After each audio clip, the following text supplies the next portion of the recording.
بسم اللہ الرحمن الرحیم۔ گمنام ہیرو کے معزز ناظرین السلام علیکم۔ دوستو لائک ضرور کر دیا کریں، شکریہ۔ آئیے چلتے ہیں کہانی کی طرف۔ کوئی بات نہیں، اب آپ آرام کریں، وہ آہو صاحب تو آئے ہی نہیں، میں آج آسیہ سے آپ کی ملاقات کرا دوں گا۔ اس کے بارے میں آپ بالکل فکر نہ کریں، اسے یہاں اپنے گھر سے زیادہ آرام ملے گا۔ آپ کسی ملازم سے ادھر ادھر کی کوئی بات نہ کریں، اور ہاں، اپنا نام آپ کسی کو نہ بتائیں۔ آج سے آپ کا نام ہاشم علی ہوگا، ہر ایک سے یہی کہیں ہاشم علی، مگر آپ کے نوکر تو جان چکے ہیں کہ میرا نام کیا ہے، میں انہیں سمجھا دوں گا، ہم بے فکر رہیں، جیسے آپ کی مرضی۔ میں کیا کہہ سکتا ہوں، یہ بھی اچھا نام ہے آپ کے لیے، یہ زیادہ مبارک ثابت ہوگا، میں نے سوچ سمجھ کر یہ نام تجویز کیا ہے۔ مگر نام سے کیا ہوگا ڈھلوں صاحب، میری صورت تو نہیں بدل جائے گی نا، اس کی بھی فکر نہ کریں، آپ کے چہرے کی تھوڑی بہت مرمت میں کروا سکتا ہوں، اپنے ڈاکٹر کو میں یہاں لے آؤں گا۔ کیا مطلب، میں سمجھا نہیں، میں گھبرا گیا۔ پریشان نہ ہو ہاشم صاحب، کوئی گڑبڑ نہیں ہوگی، مگر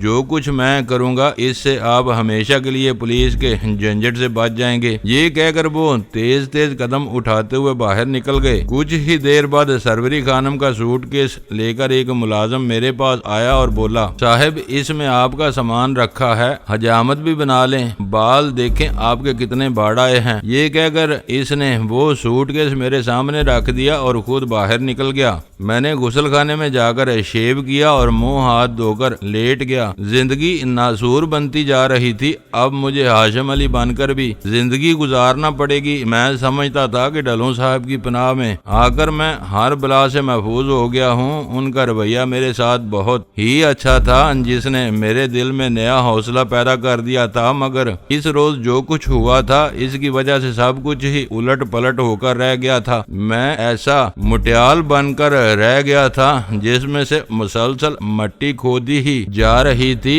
جس کا خلا دم بدم بڑھتا ہی جا رہا ہو۔ میں وہ سال ویران ہو کر رہ گئے تھے اور اسی حساب سے میرے حوصلوں کے منہدم ہوتے چلے گئے تھے۔ میری فروتنی اور عاجزی میں روز بروز اضافہ ہو رہا تھا، اور اب میں وہ پہلا سا لچ بہادر ہرگز نہیں رہا تھا۔ میرا یہ خیال تھا کہ میں مر کے بچ رہا تھا اور بچ کر مر رہا تھا۔ سلامتی کی طرف میری مراجعت ناممکن ہو چکی تھی، اور اب جو پھندا اس چھانگے کی موت نے میری گردن میں ڈال دیا تھا، مجھے تنسیخ نفس میں مبتلا کر دیا تھا۔ ڈھلوں صاحب کا معتمد برکت میرے لیے ایک نوکر کے پر رکھوا کر دوپہر کا کھانا لایا، تو میں اس میں سے ایک لقمہ بھی حلق سے نیچے نہ اتار سکا، میری بھوک ہی مر گئی تھی۔ برکت میرے سامنے بیٹھا تھا، جب میں نے کھانا جوں کا توں چھوڑ دیا تو وہ بہت حیران ہوا، بولا، آپ نے تو ایک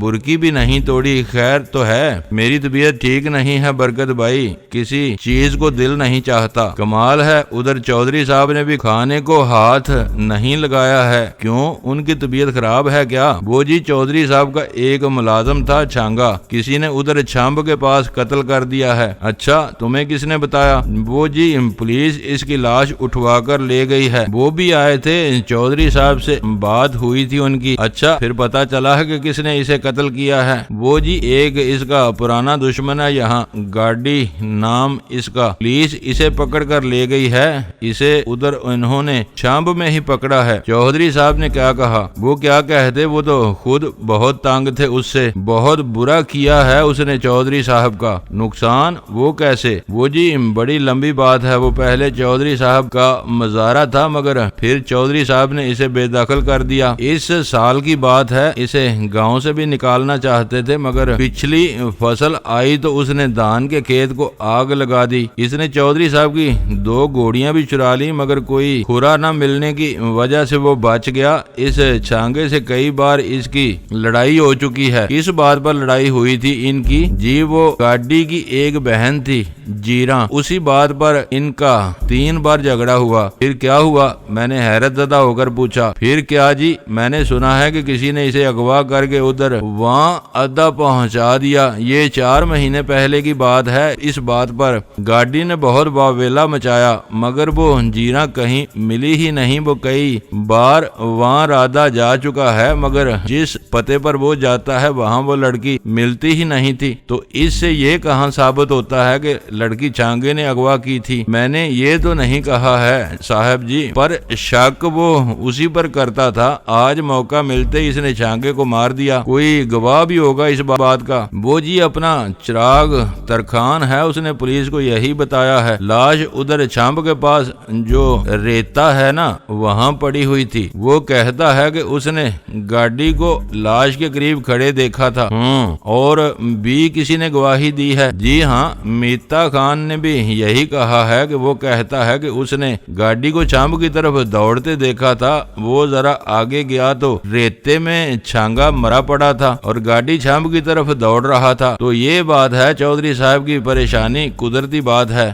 گاڑی کو انہوں نے کہاں سے پکڑا ہے؟ بتایا ہے نا میں نے صاحب جی، وہ ادھر چھم پر مچھلیاں پکڑ رہا تھا۔ یہ تو بہت ہی برا ہوا یار، چھانگا تو مارا ہی گیا ہے، اب وہ اس گاڑی کو بھی مار دیں گے، پھانسی چڑھا دیں گے؟ نہیں جی، چودھری صاحب بہت نرم دل آدمی ہیں، مائی باپ بن جاتے ہیں ایسے موقعوں پر۔ بس اسے زیادہ سے زیادہ 8-10 سال کی سزا ہو جائے گی اور کچھ بھی نہیں ہوگا۔ وہ کیسے؟ وہ جی سارا معاملہ تو گواہوں پر ہی چلے گا نا، اور چودھری صاحب کے بغیر کوئی گواہ عدالت میں جا ہی نہیں سکتا۔ یار کہیں ایسا تو نہیں کہ اس جیرا پر چودھری صاحب بھی مہربان رہے ہوں؟ چھوڑو بات چاہو، بیچ کی بات مت کھولو، ویسے آپ بڑے سیانے ہو۔ چھانگا اس جیرا کو ادھر ہی لایا کرتا تھا، اب کہاں ہے وہ؟ اب تو وہ ادھر سندھ جا چکی ہے۔ گلے کی رسی تو نہیں بنانا تھا اسے؟ ڈلوں صاحب نے برکت بڑی عیاری سے مسکرایا، پھر میرے چہرے کو غور سے تکتے ہوئے بولا، صاحب جی آپ 100 روپیہ مجھے دے سکیں گے؟ بچہ میرا 10ویں میں ہے، اس کا داخلہ بھیجنا ہے، بڑی مہربانی ہوگی صاحب آپ کی۔ ارے یہ کون سی مشکل بات ہے، یہ لو داخلہ تو ضرور ہو جانا چاہیے۔ یہ کہہ کر میں نے جیب میں سے ہاتھ ڈال کر ایک نوٹ دوسروں سے الگ کر کے باہر نکالا اور اس کے ہاتھ پر رکھ دیا۔ برکت خوش ہو گیا اور مجھے ڈھیر ساری دعائیں دیتا ہوا وہ کھانے کا تشت اٹھا کر باہر چلا گیا۔ میری حیرت فزوں تر ہوتی جا رہی تھی۔ ڈلوں صاحب نے اس قتل کا سارا بوجھ کسی بے گناہ کی گردن پر ڈال دیا تھا اور اس میں بھی وہ اپنا مفاد محفوظ کر گئے تھے۔ انہوں نے اپنے کسی پرانے دشمن کو اس قتل کے وسیلے سے اپنی راہ سے ہٹا دیا تھا اور اب وہ لاکھ شور مچائے اس کی گلو خلاصی نہیں ہو سکتی تھی۔ اصل قاتل ان کی اس وسیع و عریض حویلی کے خوبصورت مہمان خانے میں بیٹھا تھا۔ غلام جلانی کے گناہ کی سزا اس بد نصیب گاڑی کو مل رہی تھی، جس کے فرشتوں کو بھی علم نہ ہوگا کہ چھانگا قتل ہو چکا ہے۔ اس کی لاش تو ادھر میں پڑی تھی، پھر وہ ادھر چھمب کے پاس پھیلے ریتے میں کیسے جا پہنچی؟ صاف ظاہر تھا کہ اسے ڈلوں صاحب نے وہاں سے اٹھوا کر ادھر پھینکوا دیا تھا، اور اس سلسلے میں ان کے چاروں ملازم میں سے کوئی بھی منہ نہ کھول سکتا تھا۔ وہ ڈرائیور نہ میتا خان، نہ فرید اور نہ وہ گلو، وہ ان ڈلوں صاحب کے زر خرید غلام تھے، ان کی زبانیں گنگ تھیں۔ وہ خدا جانے کیسے کیسے خوفناک جرائم کے عینی شاہد تھے، مگر وہ بول ہی نہیں سکتے تھے، نہ ان کی آنکھ اٹھتی تھی نہ ان کی زبان کھل سکتی تھی۔ انہیں ڈلوں صاحب کی جاگیردارانہ ستوت نے خاموش کر رکھا تھا، اور میرا یہ حال تھا کہ میں قانون کے ہاتھ سے اپنی گردن بچانے کے لیے در بدر پھرتا۔ اب ایسی جگہ آ پہنچا تھا جہاں ڈلوں صاحب کا ذرا سا اشارہ مجھے تختہ دار پر کھینچوا سکتا تھا۔ میرے ہاتھ چھانگے کے خون سے رنگے تھے، مگر انہوں نے مجھے صاف بچا لیا تھا۔ مگر کیوں؟ انہیں مجھ سے کیا ہمدردی ہے؟ وہ ایسا کیوں کر رہے ہیں؟ کہیں ایسا تو نہیں کہ انہوں نے آسیہ کو بھی جیرا بنا لیا ہو؟ نہیں نہیں، ایسا نہیں ہو سکتا۔ ایسا ہو گیا تو پھر خدا جانے کیا ہو جائے۔ میرے ہاتھوں سے کیسے کیسے بھیانک جرائم سرزد ہونے لگے، کس کس کی گردن کا منکا میرے ہاتھوں ٹوٹے۔ میں تو زمین آسمان ایک کر دوں گا صاحب، مجھے آزمائش میں نہ ڈالیے گا چودھری مختار ڈلوں صاحب، ورنہ اس حویلی کی اینٹ سے اینٹ بچ جائے گی۔ آپ کو نہیں پتا ہے آپ نے کس سے سینگ پھنسا لیا ہے۔ تیری یہ گور گافی ساری کی ساری دری کی دری رہ جائے گی۔ آسیہ پر کوئی آنچ نہیں آنی چاہیے۔ یہ خیال اتنا سہانے روح تھا کہ میں سر سے پاؤں تک پسینے میں نہا گیا۔ چند لمحوں تک مجھ پر ایسی مجنونانہ کیفیت طاری رہی کہ لفظ اس کے اظہار سے قاصر ہے، مگر پھر آہستہ آہستہ میرے شکوک کا تارے عنکبوت کٹنے لگا۔ مجھے ڈھلوں صاحب کے بارے میں ایسے وسوسوں کو اپنے دل میں جگہ نہیں دینی چاہیے۔ انہوں نے آج مجھے اس چھانگے کے چکر سے بچا کر مجھ پر بہت بڑا احسان کیا تھا، ورنہ انہیں کیا پڑی تھی کہ وہ مجھے یوں چھپا کر اپنے گھر میں بٹھا لیتے، کسی نہ کسی کو تو وہ پولیس کے حوالے کرتے ہی۔ اب اگر انہوں نے کسی گاڑی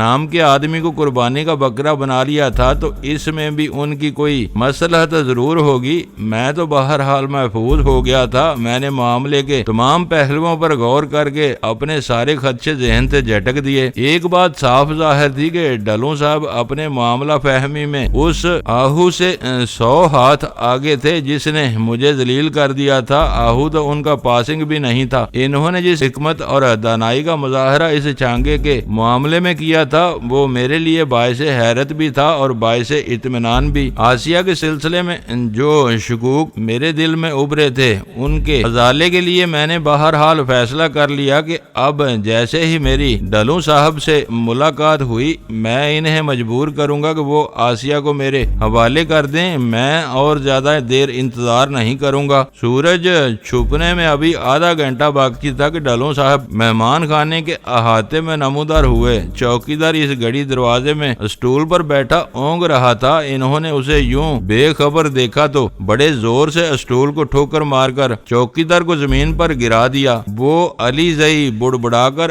حقیقت کی دنیا میں آیا تو اس نے دیکھا کہ اس کی بندوق اچھل کر دور جا پڑی تھی۔ اس نے فوراً اپنی بندوق اٹھائی اور سر جھکا کر ڈھلوں صاحب کے سامنے کھڑا ہو گیا، اس حالت میں کہ اس کے چہرے سے ندامت عیاں تھی۔ ڈھلوں صاحب نے اسے یوں اپنے سامنے تصویر خجالت بنے دیکھا تو مسکرا دیے، بولے، اوے ککڑ خان، تو ادھر پہرا دے گا کہ کسی گوری کے خواب دیکھے گا؟ غلطی ہو گیا ڈھلوں صاحب، بالکل غلطی ہو گیا۔ ذرا جم کر کھڑک کر بیٹھا کر، تیرا کچھ فائدہ تو ہونا چاہیے۔ راشن تو ڈبل کھاتا ہے اور کام سنگل بھی نہیں کرتا۔ اب ادھر لیفٹ رائٹ کرے گا؟ ڈھلوں صاحب ایک بار معافی دے دو۔ ٹھیک ہے، ادھر دھیان سے بیٹھو، یہ کہہ کر وہ میری طرف لپکے اور میرے چہرے پر پھیلی سوچ کی لکیریں دیکھ کر بولے، کیا حال ہے ہاشم صاحب آپ کا؟ سنا ہے آپ نے تو کھانا نہیں کھایا۔ یہ کہہ کر انہوں نے میری کمر میں ہاتھ ڈالا اور مجھے برآمدے میں سے دھکیل کر کمرے میں لے گئے۔ بس جی نہیں چاہتا تھا کچھ کھانے کو، اس چھانگے نے پتہ نہیں کیا کر دیا ہے مجھے۔ ہاں یہ تو ہے، بڑی خوفناک بات ہو گئی ہے ہاشم، اب میں آپ کو اسی نام سے پکاروں گا۔ پولیس آئی تھی ادھر؟ ہاں، مگر آپ فکر نہ کریں، ان کا منہ بند کرنے کا بندوبست میں نے کر دیا ہے۔ وہ کس طرح؟ میں نے پوچھا۔ بس یہ بات آپ مجھ پر چھوڑ دیں ہاشم صاحب، آپ کی ہر بات کا میں ذمہ دار ہوں۔ آدمی کا دارو ہوتا ہے۔ پھر وہ مجھے سہارا دے کر بولے، اب آپ کو کچھ ہمارا خیال بھی کرنا ہوگا۔ جی صاحب، آپ پر ہمارا بھی کچھ حق ہے، کیوں نہیں؟ آپ نے مجھ پر اتنا بڑا احسان کیا ہے۔ ڈھلوں صاحب مجھے بتائیں میں آپ کی کیا خدمت کر سکتا ہوں؟ سنبھل کر بیٹھ گیا۔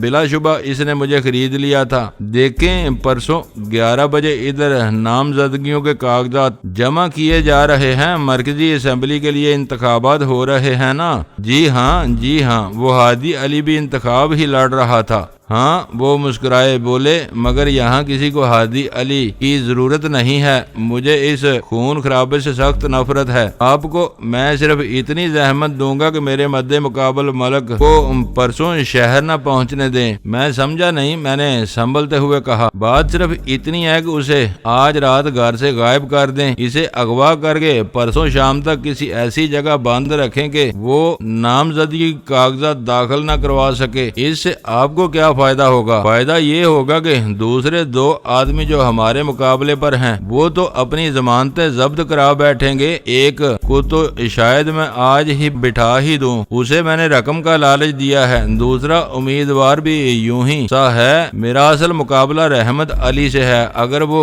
درمیان میں سے نکل جائے تو میری کامیابی یقینی ہے۔ کیا یہ کام آج ہی کرنا ہوگا؟ ہاں، پرسوں کاغذات نامزدگی داخل کیے جائیں گے۔ کہاں رہتا ہے یہ رحمت علی؟ یہ چھوٹا سا ذمہ دار ہے، ادھر پیر آباد میں رہتا ہے، پتوکی کے پاس گاؤں ہے اس کا۔ میرا کوئی آدمی آپ کے ساتھ نہیں جائے گا، مگر میں اسے پہچانوں گا کس طرح؟ تنہا آدمی کا تو یہ کام ہرگز نہیں ہے۔ بات دراصل یہ ہے کہ میرے تمام آدمیوں کو وہ لوگ اچھی طرح پہچانتے ہیں، میں باہر سے کوئی آدمی منگوا کر یہ کام اس سے بھی لے سکتا تھا، مگر آپ سے معتبر آدمی مجھے اور کوئی نظر نہیں آیا۔ آپ کی بہادری اور جیداری کے میں بہت سے قصے سن چکا ہوں جیلانی صاحب، آپ سے بہتر یہ کام کوئی نہ کر سکے گا۔ میرا مسئلہ یہی ہے کہ میں اسے پہچان نہیں سکتا ہوں۔ یہ کوئی ایسی مشکل بات نہیں ہے، پیر آباد میں اس کا گھر مشہور ہے اور اسے ڈھونڈ لینا بہت ہی آسان ہے۔ ملک رحمت علی۔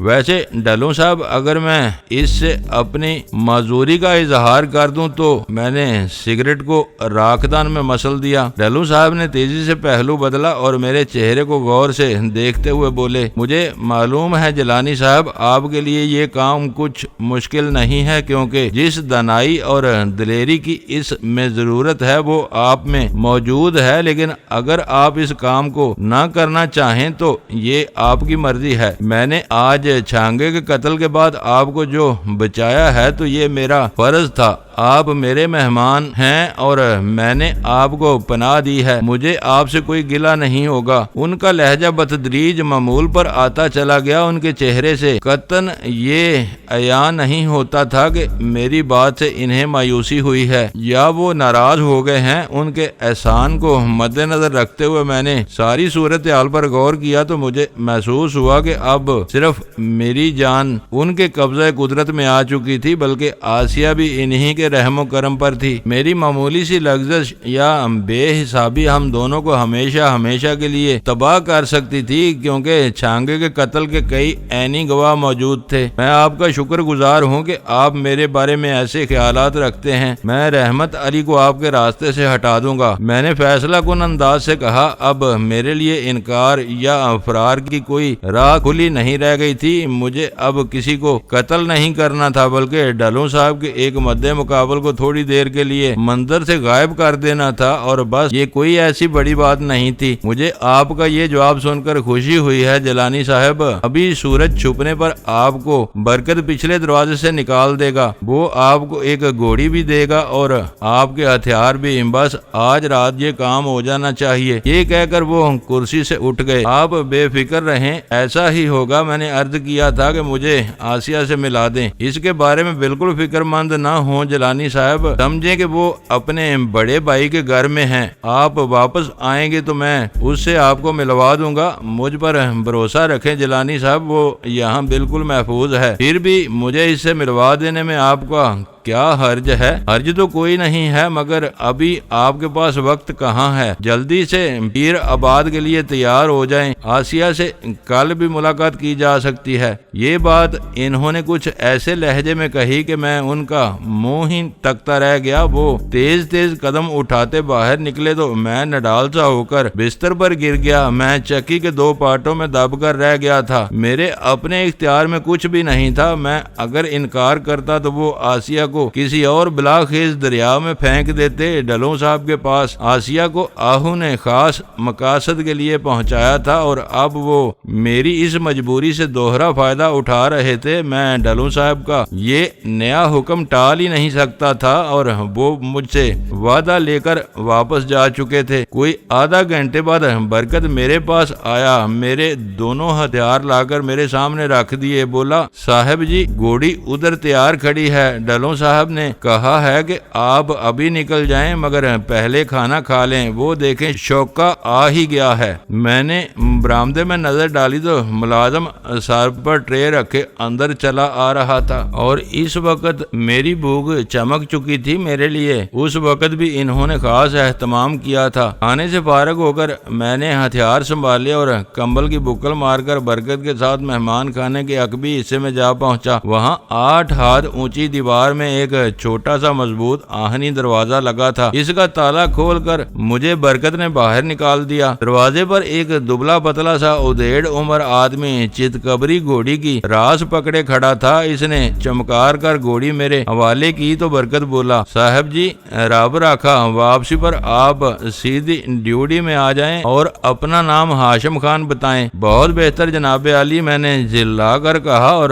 گھوڑی پر سوار ہو گیا۔ وہ کوئی بڑی ہی اصیل گھوڑی تھی۔ میرا ہاتھ گردن پر پڑتے ہی وہ رام ہو گئی۔ اسے میں نے ایٹ دے کر پتوں کی طرف بڑھا دیا۔ یار لوگوں نے مجھے ایک نئے مخمسے میں ڈال دیا تھا، اور یہ میری تقدیر تھی کہ مجھے ایک روز اس پولیس رات پر سے بھی گزرنا تھا۔ میں اب ڈلوں صاحب کا اعلی کار بن چکا تھا۔ میری زندگی کی ساری لکیریں آپس میں گڈ مڈ ہو گئی تھی۔ میں جو اس رات ملک رحمت علی کے تعاقب میں چل نکلا تھا تو اس کی وجہ ڈلوں صاحب کا وہ احسان تھا جس نے ان کے سامنے میری گردن جھکا دی تھی، اور میں حیران تھا کہ یہ سب کچھ کیسے وقوع پذیر ہو گیا۔ جس انداز سے وہ بد نصیب چھانگا مجھ سے بات کر رہا تھا، اس سے تو مجھے یہی محسوس ہوتا تھا کہ وہ پہلے ہی سے میرے خلاف بہت زیادہ بھڑکا ہوا تھا۔ اس کے فلیتے کو کسی نے پہلے ہی سے آگ دکھا رکھی تھی، ورنہ میری اس کی تو کوئی دشمنی نہیں تھی۔ یہ بھی ممکن تھا کہ وہ لوگ میری طرف ڈلوں صاحب کے بے پناہ التفات پر بھڑک اٹھے ہوں، ان کے دلوں میں رکاوٹ اور حسد کا جذبہ پیدا ہو گیا ہو، کیونکہ ایسے لوگ کسی اور کو اپنے مالک کے سامنے نمایاں ہوتا نہیں دیکھ سکتے۔ ایسے آدمی کا وجود ہی ان کے لیے ناقابل برداشت ہو جاتا ہے، مگر میں تو ابھی ان کے مالک سے ملا ہی تھا، اس سے کچھ حاصل تو نہیں کر سکا تھا۔ پھر ان کی نظروں میں ایسے شعلے کس نے بھڑکا دیے تھے؟ ایسا سوال تھا جو مجھے رہ رہ کر پریشان کرتا تھا، مگر اس کا جواب مجھے نہیں ملتا تھا۔ میری درماندگی فزوں تر ہوئی جاتی تھی۔ پیر آباد وہاں سے 13 میل دور تھا۔ میں راستہ پوچھتا ہوا جب وہاں پہنچا تو عشاء کا وقت گزر چکا تھا۔ چاند ابھی زیادہ اوپر نہیں اٹھا تھا، یوں لگتا تھا جیسے وہ گاؤں کے مشرقی حصے سے اوپر اٹھے آم کے درختوں کو چوم رہا ہے۔ میں پیر آباد کی مسجد کے سامنے جا ٹھہرا۔ گھوڑی کی لگام میں نے باہر ایک درخت کے ساتھ باندھی اور مسجد کے دروازے میں داخل ہو گیا۔ ملا اس وقت مسجد کے اندرونی دروازے بند کر رہا تھا۔ جوتے اتار کر میں نے ہاتھ میں پکڑے اور دبے پاؤں ملا کے پیچھے جا ٹھہرا۔ السلام علیکم مولوی صاحب، میں نے اسے اپنی طرف متوجہ کیا۔ وہ پاؤں پر گھوم کر مجھے حیرت سے دیکھنے لگا۔ وعلیکم السلام، کیا بات ہے بھائی، مسافر ہو؟ جی ہاں مولوی صاحب، رات ادھر ہی گزاروں گا، تھک گیا ہوں۔ اس نے تاک میں رکھے سرسوں کے تیل کے دیے کی روشنی میں مجھے غور سے دیکھا اور بڑے روکھے لہجے میں بولا، کہاں جانا تھا تمہیں؟ میں تو مناوا جا رہا تھا گھوڑی پر، مگر وہ بھی تھک گئی ہے اور میں بھی سوچا رات یہاں ہی گزار لیتا ہوں۔ مجھے کسی سے تھوڑا دودھ مل جائے تو بڑی مہربانی ہوگی، بہت بھوک لگی ہے۔ یہ کہہ کر میں نے 10 کے نوٹ جیب سے نکال کر ان کی جھلک دکھائی۔ وہ لمبا تڑنگا دوہرے بدن کا ملا ان کو دیکھ کر میرے قریب کھسک آیا اور بڑے ملائم لہجے میں بولا، میں کھانا لا دیتا ہوں